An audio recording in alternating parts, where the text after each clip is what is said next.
আজকের editorial vote বন্দি।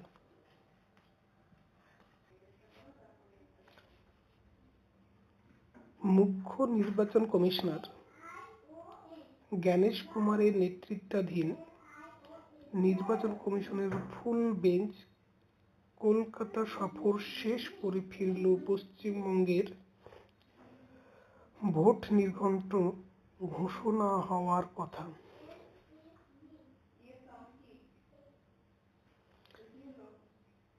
এইদিকে এই সফরকালে রাজ্যের মুখ্যমন্ত্রী স্বয়ং ধর্নায় আসেন।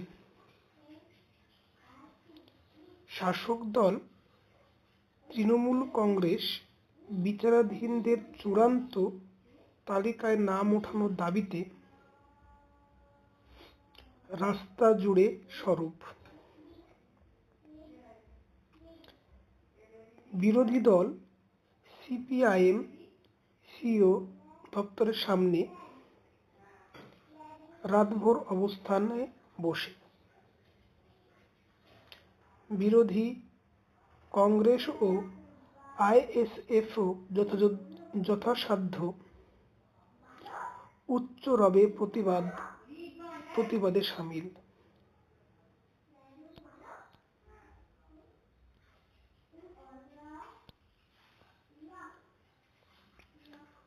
সাধারণ মানুষ যত্রতত্র বিক্ষোভ প্রদর্শনে উত্তাল। ৬১ লক্ষ নাম ভোটার তালিকা থেকে বাদ পড়ার পর ৬০ লক্ষের বেশি নাম বিচারাধীন ঘোষণার প্রতিবাদে সব রাজনৈতিক পক্ষের, অবশ্য বিজেপি ছাড়া, নিশানায় এখন নির্বাচন কমিশন।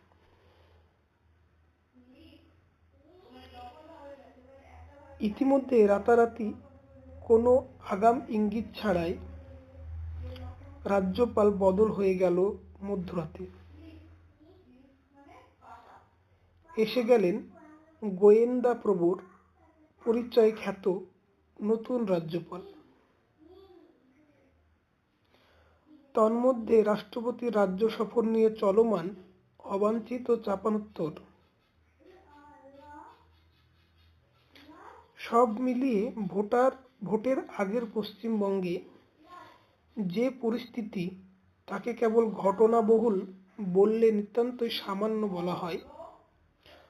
অনায়াসে একে আখ্যা দেওয়া যেতে পারে ঐতিহাসিক। একটি রাজ্যে বিধানসভা ভোটের আগে এই পরিমাণ অহেতুক উত্তেজনা অনাকাঙ্ক্ষিত, বিপজ্জনক ও গভীর দুর্ভাগ্য।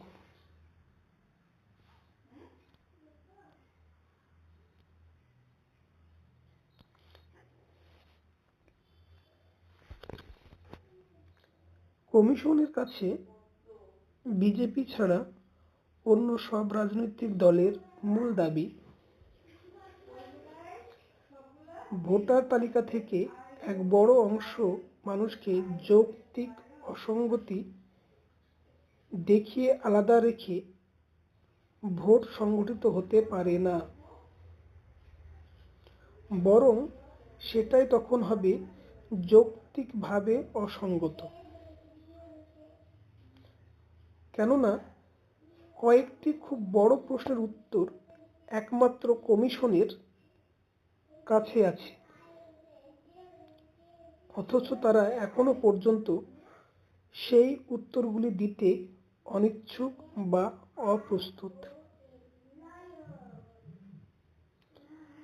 এক, কেন পশ্চিমবঙ্গ ছাড়া অন্য কোনো রাজ্যে লজিক্যাল ডিসক্রিপেন্সির বাক্সটি খোলা হলো না?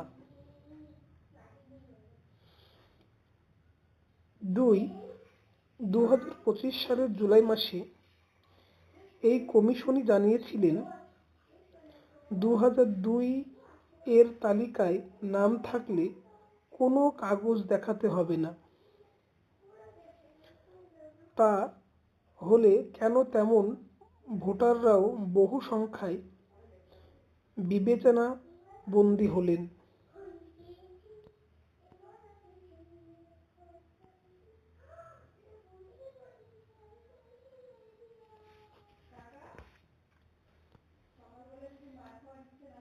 এমনকি নির্বাচনে দাঁড়ানো নেতারাও ভোটে দাঁড়িয়ে জিতে আসা মন্ত্রীরাও তিন বাম নেতারা সঙ্গতভাবে প্রশ্ন তুলেছেন, কোনো বিবেচনাধীন ভোটারের নাম কেন বিবেচনাধীন তা স্পষ্ট করে জানানো না হলে পরবর্তীকালে কিভাবে ফর্ম 6 ব্যবহার করে নাম তোলার চেষ্টা হতে পারে। কেননা সেখানে প্রথমেই জানতে চাওয়া হয় নাম বাতিলের কারণ। 4, স্পষ্টতই নির্ধারিত সময়ের মধ্যে এত সংখ্যক বিবেচনাধীনের বিবেচনা শেষ যদি না হয়, তবে কমিশন কি এত সংখ্যক ভোটার বাতিলের সন্তোষজনক ব্যাখ্যা ছাড়াই ভোট সংগঠিত করবে? কেন জনবহুল পশ্চিমবঙ্গে এই কাজের জন্য এত কম সময় নির্ধারিত হলো? কিসের তাড়ায়?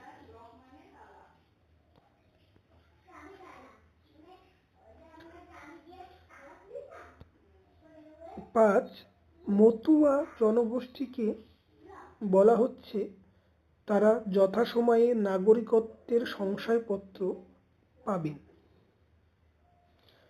কিন্তু সেক্ষেত্রে কেন এবারের ভোট থেকে তাদের বাইরে রাখা হবে? শংসাপত্র তৈরির কাজ যদি সহজসাধ্যই হয়, কেন এসআইআর নামক রাজস্ব যজ্ঞের আগে তা করা হলো না? তাদের ভোটাধিকার এবারের জন্য বন্দী করতে?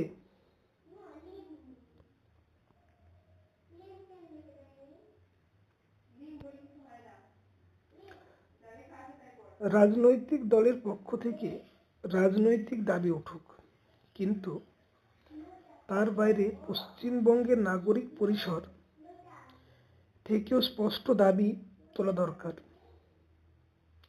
জাতীয় নির্বাচন কমিশনের প্রতি বার্তা দেওয়া দরকার, গণতন্ত্রে ভোটারকে বাদ দিয়ে ভোট হতে পারে না, এবং ভোটার বিষয়ে কেন্দ্রীয় কমিশন সিদ্ধান্তে পৌঁছতে অপারগ হয়েছে বলে রাজ্যে নির্বাচিত সরকারকে সরিয়ে রাষ্ট্রপতি শাসন জারির সিদ্ধান্ত নেওয়া হলে তা হবে ঘোর অনৈতিক ও অগণতান্ত্রিক। রাজ্য ও রাজ্যবাসীকে এই সংকটে ফেলার পূর্ণ দায় নির্বাচন কমিশনের এবং তৎসূত্রে কেন্দ্রীয় স্বরাষ্ট্র মন্ত্রকের। অন্য কোনো সিদ্ধান্তের আগে পশ্চিমবঙ্গবাসীর গণতান্ত্রিক অধিকার ফেরত চায়।